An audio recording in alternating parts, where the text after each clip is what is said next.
I want to thank you all for taking time out of your day to be here today. I've got a lot of important people that I want you to hear from. Everybody's so excited about this site. This is just another example of our commitment to the community, and we just thank you so much for being here. At this time, I'd like to ask Dr. Breeden Blackwell to come up. He's got a couple of remarks, and then we're just going to go through the leadership team. Good morning, everybody. Y'all can do better than that. Good morning. A great day for White Lake, great day for Bladen County, and there's nothing like being told that you got a part on the program 5 minutes before you start. So Ashley, you owe me. We have several groups here today, and what we'd like for you to do, when I call your group's name, if you just raise your hand and let us know you're here. We don't want to leave anybody out. All of you are VIPs in my mind. And the advisory board, who's here from the advisory board? Okay. There you go. The foundation board. They out raising money for you. County commissioners. Okay. And Greg Martin's here, of course. Any county officials or government officials? How about the White Lake officials? Town commissioners, mayor? Okay, we got you. Mayor Womble is here. Okay. We want to thank all of you for being here, and most of all, thank you for your support of Cape Fear Valley Health. You know, we're a growing organization, and I'm sure my boss, Mike Nagowski, is going to tell you a little bit about that. This is just part of our growth. But you know what? This is part of what we do well. And when we reflect, Charles Ray, how many years ago? I can't remember. You know, the door's almost closed downtown.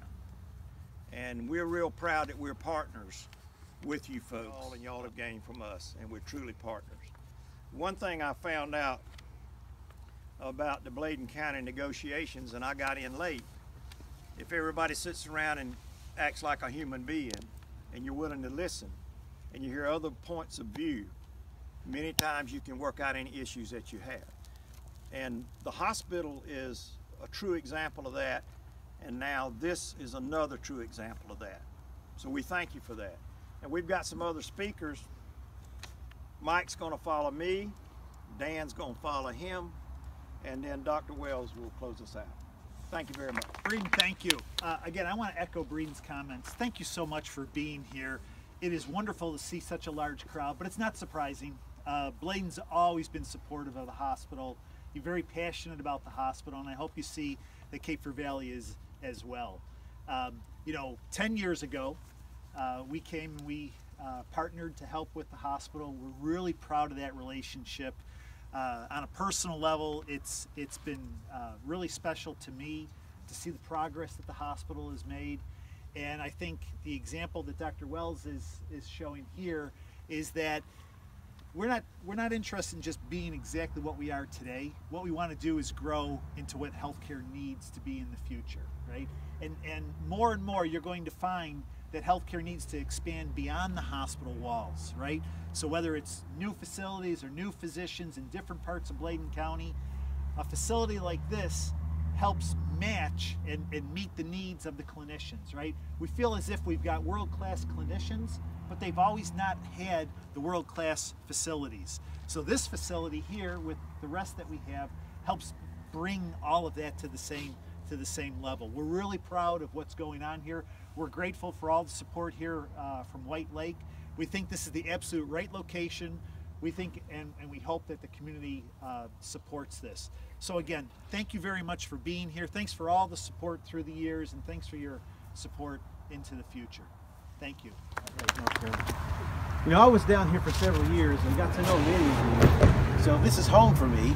When I first came to Cape Fear Valley, this is where I first came. It was always important to try to continue to grow the business and provide health care here. I think in the beginning, folks were afraid that we would try to ship health care out of here, but that's not what we do. And since I've been involved with it, Dr. Wells, we built a new building in Bladenboro with everyone's help. I know the commissioners helped us with that as well. We built us a building in Dublin. It was really needed to be replaced. And now we've got this building. So we continue to expand, and it just goes to show you how big the county really is. I tell people that it's the mother county, and it takes me a little bit to explain that to people. how big it was and how big it is now. I mean, you can drive from one end to the other and it's an hour just to get from one end to the other of the county. So these type of facilities are really important. And again, I really appreciate everyone's support over the years, and I'm excited to see us continue to expand healthcare here in Bladen County. And I also just want to mention Steve Steinbacher and Herbie and Wes for coming out. They're helping us with the construction team here. Do you want to introduce them? Sure, I'd be happy to. I think we've got a great team, starting with Dean Hilton as the developer of this project. He's been a huge advocate, obviously, of Bladen County for a long time, in Elizabethtown and White Lake. We got Wes Taylor and Savannah Frick, who are the architectural team with LTC and Associates, and Chad Devon with Devon Builders has been a great partner in a number of projects with the hospital, and we're thrilled that they're on board here as well. So, Well, thank thanks, you all Dan. very much. Thank you, Steve. Dr. Wells. Good morning. Can you all hear me? Morning. All right, I want to take this opportunity to thank you for attending and for the support that you've given Bladen Healthcare over the years, and particularly over the past 15 months since I've been here.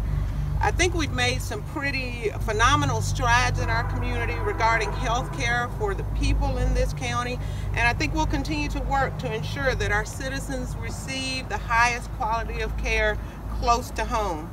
In addition to today's groundbreaking, we have quite a few achievements to tout, and I'd like to take this opportunity to share some of them with you, and I wrote some of them down because I didn't want to forget the good things that we're doing in our community. Over the past 15 months, your family and friends at our hospital have obtained the following recognitions. We have Joint Commission Disease-Specific Certification in Pneumonia. We have Joint Commission Disease-Specific Certification in Sepsis, and we will be making application for Joint Commission Disease-Specific Certification in Stroke Readiness.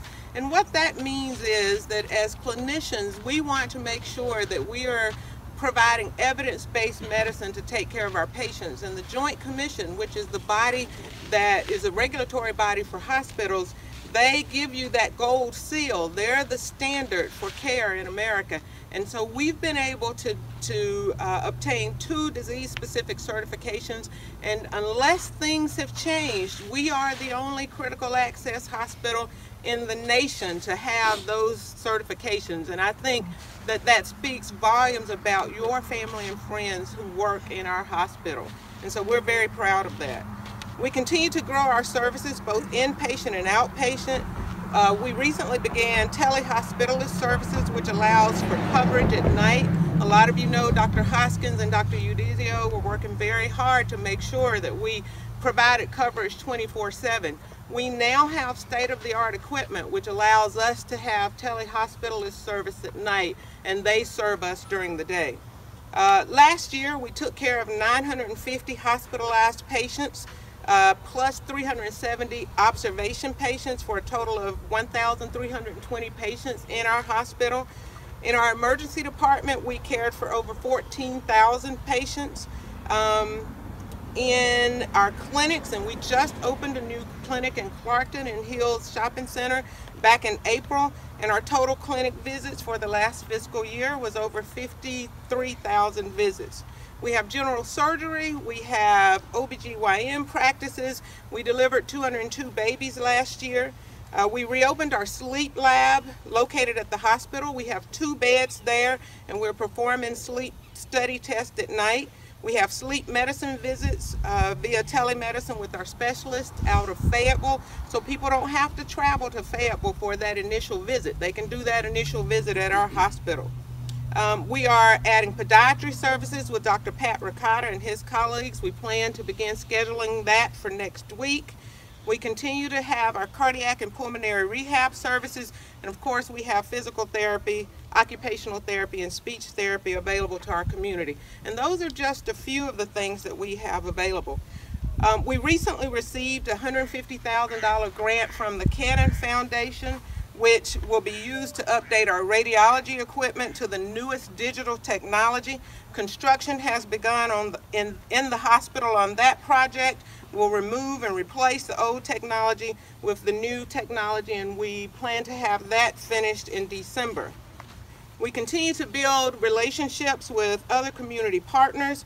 We have partnered with Dr. Fent and Bladen Community College in its efforts to increase the size of the nursing program. We have provided a grant for the hiring of an instructor that will allow the community college to increase its nursing program enrollment. You should know that we have an outstanding nursing program at Bladen Community College, and Sharon and Dr. Fent are doing a great job to make sure that we are able to fill in the gaps of our workforce here. In addition to the grant for an instructor, we are offering full scholarships to nursing students who meet the criteria that have been set. And doing so helps us to ensure that members of our community who wish to further their education can do so, and it keeps our families in our community because they will have jobs that will allow them to stay here at home and to raise their families in the community that they grew up in and in the community that they love. I firmly believe that in rural healthcare, hospitals must partner, as Mr. Nagowski said, with other entities in the community. We can't stay within our four walls, and so I believe it's very important that we work with other entities, and so thus we work with the health department and with EMS as well. I want to say that I'm very, very grateful to the leadership at Cape Fear Valley Health for the opportunity to serve this community. I don't take it lightly. I am honored to be a part of this community. I am thankful for the support that has been extended to me from the leadership at Cape Fear Valley Health, to include Mr. Nagowski and Mr. Weatherly. Everything that I have requested from them regarding growing our services here, I want you to know as a community that they have been spot on in making sure that everything I've requested, they've granted. And I want to thank them publicly for that. And in conclusion, I just ask that you continue to support our hospital, support our clinics. You can do so by visiting, using our facilities. If you have people who are sick, we take great care of patients at Bladen Hospital, and we'd like to continue to take care of you and your families. Last but not least, I'd like to introduce our Chief Nursing Officer, Diana. If you raise your hand, Diana Harris. Diana Harris has been with us about 16 months now. Just about. A month before I got there. So thank you all very, very much for your support, for being here. And I'm really, really excited about what we're about to do today. So thank you very much. Yay! 3. 1, All right. 2, 3.